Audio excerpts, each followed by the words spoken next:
नमस्कार दोस्तों, मैं शिवरतन पांडे आपका पुनः स्वागत करता हूं महर्षि पाराशर एस्ट्रो ज्योतिष में। दोस्तों, हमारा जो डिस्कशन है बुध पंचम भाव में, मिथुन लग्न के पंचम भाव में तुला राशि के बुध का डिस्कशन हमें करना है।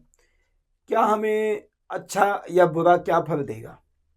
मिथुन लग्न के पंचम भाव में बुध एंटीक्लॉक जाएंगे, पंचम भाव जाएगा। आप इसको फिफ्थ हाउस भी कह सकते हैं, पांचवा भाव भी कह सकते हैं, पंचम भाव भी कह सकते हैं। ठीक है। पंचम भाव में राशि क्या है? तुला राशि। तुला राशि कैसे बनते? चित्रार्धम स्वाति विशाखा पादत्रयम तुला। चित्रा, स्वाति और विशाखा नक्षत्र से हमारी राशि बनती है तुला। अब चित्रा के स्वामी मंगल हैं, स्वाति नक्षत्र के राहु हैं, विशाखा नक्षत्र के बृहस्पति है। मंगल, राहु और बृहस्पति आज के राशि के नक्षत्र के स्वामी हैं। राशि के स्वामी तो शुक्र है। ठीक है। लग्नेश का पंचम में जाना, चतुर्थेश का पंचम में जाना क्या इफेक्ट करेगा, क्या आपको बेनिफिट देगा, इस विषय में हमें डिस्कशन करना। एक तो आप ये बात का ध्यान दीजिएगा कि बुध और शुक्र दोनों अच्छे मित्र हैं, दोनों अच्छे मित्र हैं। तो मित्र के घर में जाने के बाद आप कंफर्टेबल के साथ बैठ सकते हैं, वहाँ पर डिसीजन ले सकते हैं, अपनी राय दे सकते हैं, वहाँ के लोगों को सफलता प्रदान करने के लिए अपनी भावना व्यक्त कर सकते हैं। तो कहने का मतलब क्या होगा आपके जीवन में कि लग्नेश चतुर्थेश केंद्र का स्वामी त्रिकोण में जब जाता है, यह एक राजयोग है। अब राजयोग है तो किस भाव को प्रभाव करेगा, अच्छा फल देगा, तो पंचम भाव को प्रभाव करेगा। हाँ, इसमें बशर्ते एक चीज आपको देखनी होगी कि शुक्र नीचादी अवस्था में ना हो, शुक्र कोई पापी ग्रह से पीड़ित ना हो, कोई अस्तगत ना हो। ये चीजें आपको शुक्र के प्रभाव को देखनी होंगी। शुक्र यदि स्वराशि का या अपनी उच्च राशि का है तो शुक्र और अच्छा सेटल हो जाएगा। अब पंचम भाव से हम विचार क्या करते हैं? संतान का विचार करते हैं, विद्या का विचार करते हैं, लॉटरी सिस्टम का विचार करते हैं, अचानक धन के अगेंस्ट के विचार करते हैं, आपके वाणी में मधुरता क्या है, आपका जीवन शैली क्या है, और आप पूर्व जन्म के किए हुए कर्मों का संभोग हम पंचम भाव से करते हैं। पंचम भाव में बुध बैठ गया। सबसे पहले मैं आपको विद्या के संबंधित बात करूं, ऐसा व्यक्ति बड़ा एजुकेटेड होता है, बड़ा मर्यादित होता है, बड़ा सहनशील और बहुत शक्तिशाली। मैं ऐसा तो नहीं कहूँगा कि बहुत शक्तिशाली हेल्थफुल होगा, मगर शक्तिशाली दिमाग से बड़ा शक्तिशाली होगा, बड़ा सात्विक दिमाग का होगा।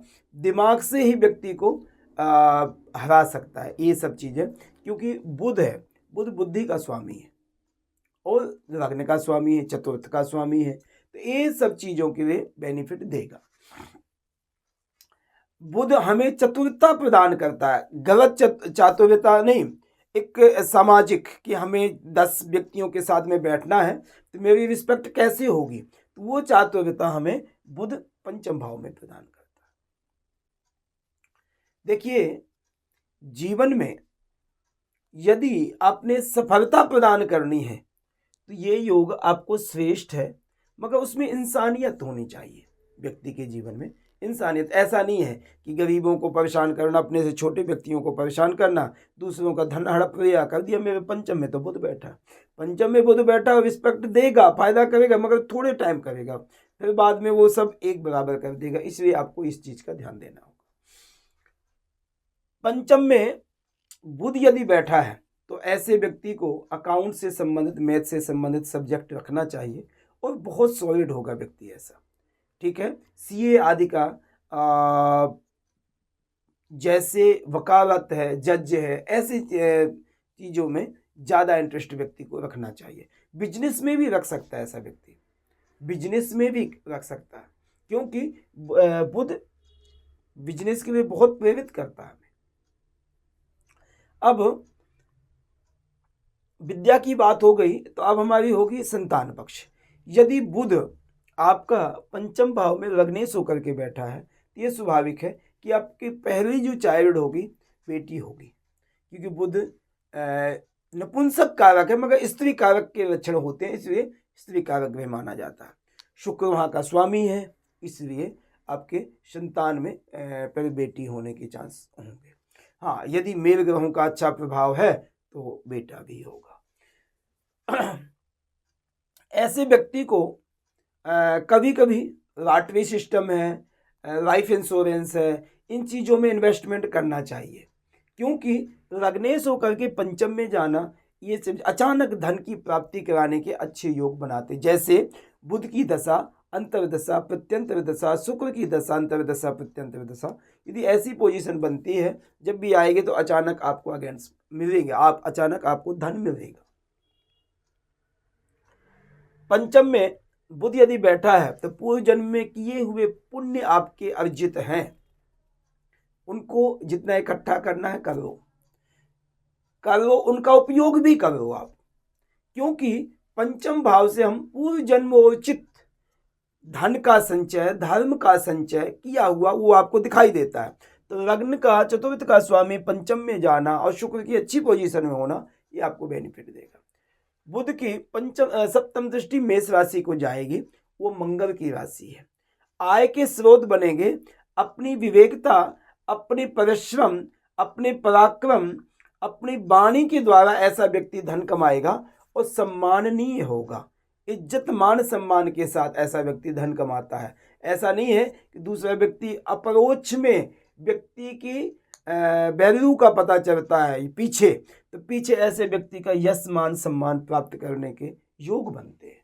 इसलिए बुध यहाँ पर अच्छा बैठ करके एकादश भाव को देखता है, जो हमें यह प्रेरित करता है कि ये व्यक्ति धन कमाने का जरिया तो अच्छा ढूंढेगा, एक इज्जत मान सम्मान प्राप्त करने का भी जरिया ढूंढेगा। ऐसे व्यक्ति के लिए धन की वैल्यू उतनी नहीं होती है जितनी मान सम्मान की वैल्यू होती है। बुध यदि मंगल के नक्षत्र में है, चित्रा नक्षत्र में, एग्रेशन होगा, इम्यूनिटी पावर अच्छी तेज होगी, स्फूर्ति होगी, और ऐसा व्यक्ति स्फूर्ति के साथ साथ बुद्धिमत्ता के साथ अच्छा धन कमाता है। बुध यदि राहु के नक्षत्र में, स्वाति नक्षत्र में, तो इस चीज का आपको ध्यान देना पड़ेगा कि बुध हमें बुद्धि प्रदान करता है, दिमाग अच्छा देता है, मगर राहु हमें सात्विक दिमाग बनाता है। सात्विक दिमाग एक्स्ट्रा नहीं आपने करना है, क्योंकि ये योग जो आपका बहुत श्रेष्ठ है। जैसे राहु की दशा अंतर्दशा आ गई, या बुध में राहु का दृष्टि पड़ गई, या शुक्र में राहु की दृष्टि पड़ गई, तो वो इस पंचम भाव को बिगाड़ेगा। पंचम भाव को बिगाड़ेगा तो मतलब ऐसे व्यक्ति की सोच कभी हो जाती है कि अब धन कमाना चाहे जैसे कमा लो, जितना कमाना, बहुत ज़्यादा कमाना, और रॉयल जिंदगी जीने के लिए हमें कभी कभी गलत स्टेप उठा देते हम लोग, तो वो स्टेप आपको राहु उठा सकता है, तो इससे थोड़ा सा बचना पड़ेगा। बुध यदि विशाखा नक्षत्र में है, विशाखा नक्षत्र का स्वामी बृहस्पति है। बृहस्पति आपको इन सब कामों को दूर करेगा, धार्मिक बनाएगा, स्टडी आदि के लिए बेनिफिट देगा, संतान सुख में पुत्र का सुख प्रदान करने की कोशिश करेगा, ये सब चीज़ें आपको बेनिफिट देगा यदि बृहस्पति आपके चार्ट में अच्छा बैठा है।